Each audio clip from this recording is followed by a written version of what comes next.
السلام علیکم ورحمۃ اللہ وبرکاتہ۔ آج ہماری ویڈیو بول چال کے بارے میں ہے۔ بول چال میں لایا ہوں آپ کے لیے چند جملے۔ چلتے ہیں اسکرین کی طرف اور دیکھتے ہیں کہ اسکرین پر آج ہمارے پاس کیا ہے۔ یہ ہے ہمارا اسکرین۔ اسکرین پر سب سے پہلا ہیڈنگ کے بعد جو پہلا جملہ ہے وہ ایک بھائی کے کہنے پہ بنا رہا ہوں۔ انہوں نے کہا تھا کہ ہم عربی میں کیسے کہیں گے کہ اس نے بغیر اجازت کے دیوار توڑ دی۔ تو توڑنے کے لیے ہم نے 3 لفظ استعمال کیے ہیں۔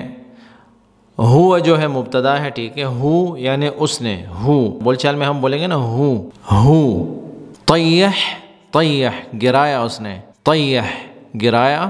خرب اس نے خراب کیا، ٹھیک ہے، گرانے کو خراب بھی کہتے ہیں، ہدم بھی کہتے ہیں، ٹھیک ہے، ہدم وہ میں نے یہاں نہیں لکھا ہے، تو کچھ الفاظ میں نے آپ کو بتایا تھا لکھوں گا، کچھ نہیں لکھوں گا۔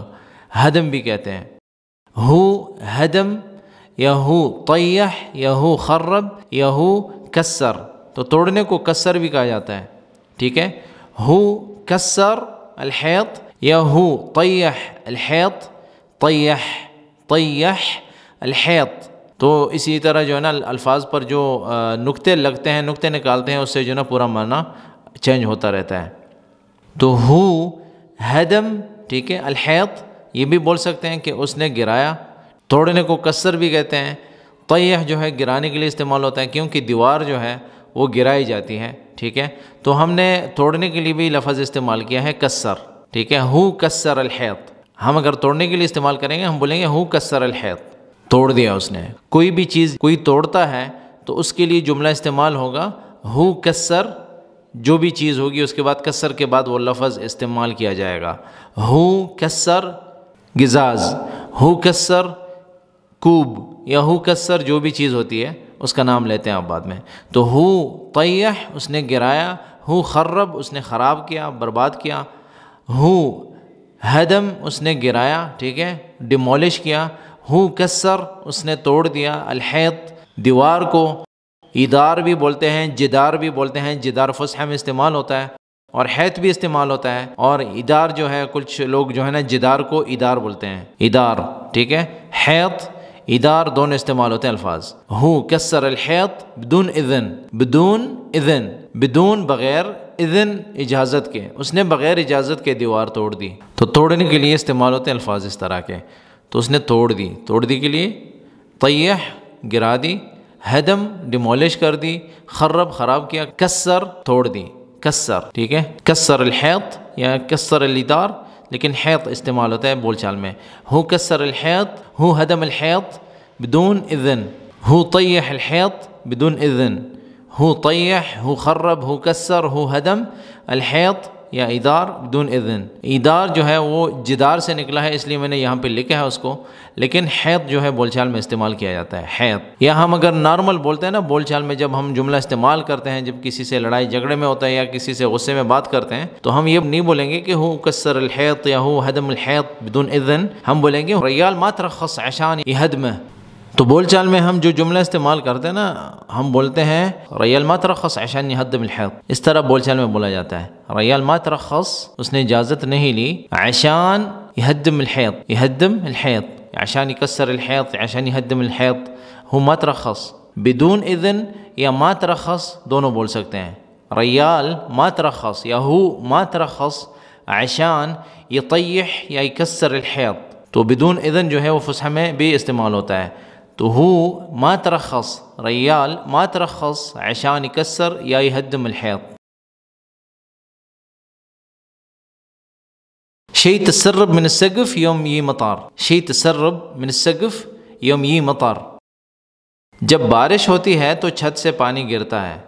شيء تسرب، تسرب کہتے ہیں لیکیج کو، ٹھیک ہے، جو پانی آتا ہے نا، پانی گرتا ہے، لیکیج ہوتی ہے، تو جو پانی جو ہے نا ٹپکتا ہے، جس کا جو انا ان جگہ سے ٹپکتا ہے یا مطلب لیکیج ہوتی ہے کچھ بھی، تو اس کو ہم تسرب کہتے ہیں، ٹھیک ہے، تسرب میاں، شيء تسرب تسرب موئی، کچھ لوگ مویا کہتے ہیں، ٹھیک ہے، سعودیہ وغیرہ میں مویا کہا جاتا ہے، تسرب موئی، شی تسرب، تسرب بھی آپ کہیں گے تو اس کا مطلب سمجھ میں آ جائے گا کہ لیکیج کی بات کر رہے ہیں، تو مطلب واٹر ہی لیک ہوتا ہے. تو شی تسرب من السقف، سقف جو ہے چھت کو جب نیچے کی طرف سے آپ دیکھتے ہیں، جو کمرے کی طرف سے چھت کا حصہ ہوتا ہے اس کو سقف کہتے ہیں. فصحی میں سقف ہے اور بول چال میں سقف ہے، سقف، ٹھیک ہے، سقف. اور اوپر سے جو چھت ہوتا ہے جس کے اوپر آپ چلتے ہیں تو اس کو سطح کہتے ہیں، سطح، ٹھیک ہے، سطح. جیسے انگلش میں بھی ہے کہ سیلنگ جو ہے کمرے کے اندر سائڈ سے جب آپ چھت کو دیکھتے ہیں تو اس کو سیلنگ کہا جاتا ہے. جب چھت باہر کی طرف سے آپ دیکھتے ہو تو اس کو انگلش میں روف کہتے ہیں. اسی طرح عربی میں بھی اندر سے جب آپ دیکھتے ہیں کمرے کی طرف سے اوپر دیکھتے ہیں چھت کو تو سقف کہتے ہیں، سقف یا سقف، ٹھیک ہے. اور باہر سے آپ دیکھتے ہیں تو اس کو سطح کہتے ہیں، سطح. سطح کے بارے میں ایک جملہ استعمال بھی ہوتا ہے چند دن پہلے، شی تسرب من السقف یوم یہ مطر، یوم جب، ٹھیک ہے، یہ آتا ہے مطر، مطر بارش کو کہتے ہیں. جب زیادہ بارش ہوتی ہے اس کو سبیب کہتے ہیں، لیکن اس کے بارے میں ہم بعد میں بات کریں گے انشاءاللہ کسی دوسرے جملے میں.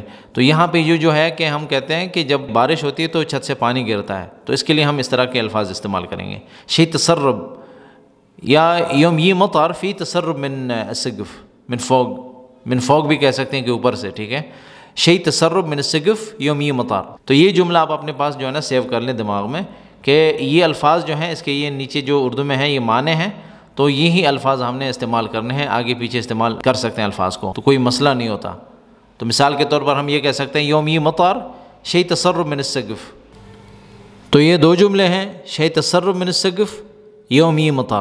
تو شی تسرب من السقف کو آخر میں رکھیں گے اور یوم یہ مطر کو شروع میں لائیں گے تو پھر بھی جملہ صحیح بنے گا. تو اس کا مطلب یہ ہوگا کہ چھت سے پانی گرتا ہے جب بارش ہوتی ہے.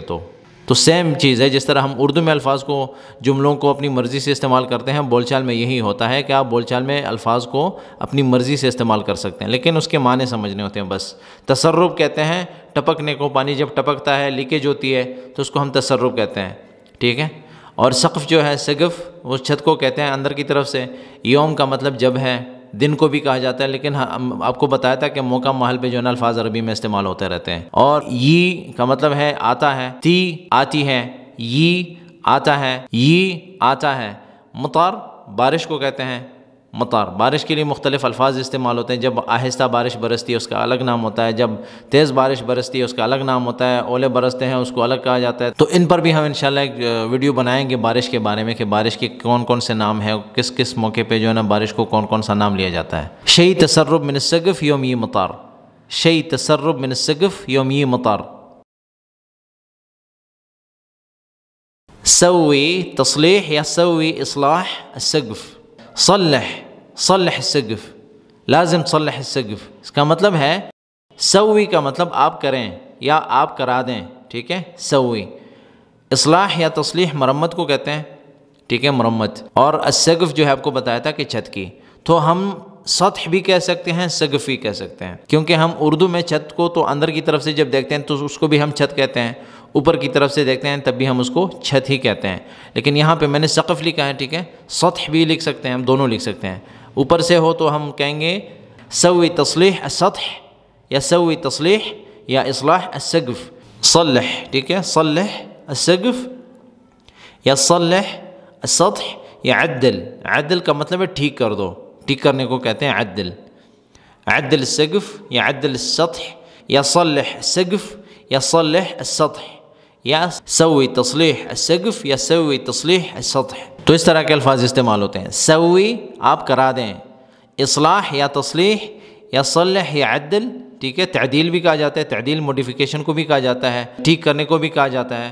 تو عدل، ٹھیک ہے، یا صلح یا سوی اصلاح السقف یا السطح. سوي إصلاح يسوي تصليح السقف يسوي إصلاح يسوي تصليح السطح. اطلع على السطح وشوف وين الضرر یا وين المشكلة في السطح. اطلع على السطح وتشوف، کچھ لوگ کہتے ہیں شوف، کچھ لوگ کہتے ہیں چوف. اطلع على السطح وتشوف یا شوف وين الضرر وين المشكلة في السطح یا على السطح. آپ اوپر چھت پر جائیں اور دیکھیں کہاں سے خراب ہے چھت. تو چھت کے لیے سطح، ٹھیک ہے، اوپر، کیونکہ اوپر کی بات ہو رہی ہے تو ہم کہیں گے سطح. سطح، تو سطح جو ہے وہ اوپر کا چھت ہے. تو اطلاع، اطلاع کا مطلب ہے باہر جانے کو بھی کہا جاتا ہے اور اوپر جانے کو بھی اطلاع کہا جاتا ہے. تو آپ کو بتایا تھا کہ موقع محل پہ جو الفاظ استعمال ہوتے ہیں اس وقت اس کا معنی وہی ہوتا ہے. تو آپ اطلاع کہتے ہیں اطلاع، لیکن آپ جب اوپر جانے کو بھی کسی کو کہتے ہیں تو اس کو بھی کہا جاتا ہے کہ اطلاع، کیونکہ طالع جو ہے اوپر جانے والے کو کہتے ہیں. انا طالع، میں نکل رہا ہوں یا میں اوپر جا رہا ہوں، ٹھیک ہے. علی السطح، چھت کے اوپر. وشوف، اور دیکھو. یا شوفی، وشوفی، اگر آپ مؤنث سے مخاطب ہے تو ان کو کہیں گے آپ وشوفی، وشوفی، وشوفی. ابھی شوفی کا مطلب یہ بھی ہوتا ہے کہ کیا ہے، اگر مطلب نارملی ہم استعمال کرتے ہیں نا شوفی کیا ہے، لیکن اگر آپ مؤنث کو مخاطب ہیں اور مؤنث کو کہتے ہیں کہ دیکھیں آپ یا دیکھو تو اس کو کہیں گے شوفی، ٹھیک ہے. وشوفی وین الضرر، کہ مشکل کہاں پر ہے، مطلب نقصان کہاں پہ ہوا ہے، یا وین المشکلہ، مشکلہ بھی کہا جاتا ہے، اب کوئی مسئلہ نہیں ہے. وین الضرر، کہ ڈیمیج کہاں پہ ہے یا ایشو کہاں پہ ہے. فی السطح، چھت کے اوپر یا چھت میں. علی السطح، فی السطح، دونوں استعمال کر سکتے ہیں. اطلع علی السطح، وشوف یا وشوف، وشوفی، وشوفی وین الضرر، وین المشکلہ، فی السطح یا علی السطح. اطلع علی السطح، وشوف یا وشوف یا وشوفی یا وشوفی، ان سب میں سے کوئی بھی لفظ استعمال کر سکتے ہیں آپ. وین الضرر یا وین المشکلہ فی السطح یا وین المشکلہ علی السطح یا وین الضرر علی السطح. تو یہ جملے کافی تھے اس سبق میں. مزید بھی اگر آپ کے پاس کچھ الفاظ ہیں، جملے ہیں، ہمارے ساتھ کومنٹس کے ذریعے شیئر کریں، ہم ان کو اپنے کانٹینٹ میں ایڈ کر کے ویڈیو کی شکل میں آپ کے ساتھ شیئر کرتے رہیں گے انشاءاللہ. آپ سب کا شکریہ اس ویڈیو کو دیکھنے کا. اس ویڈیو کو لائک کریں، میرے چینل کو سبسکرائب کریں اور بیل کا بٹن ضرور دبائیں تاکہ آپ کو نئی ویڈیوز کے اپڈیٹس ٹائم سے ملتے رہیں. دعاؤں میں یاد رکھیں. والسلام علیکم ورحمۃ اللہ وبرکاتہ.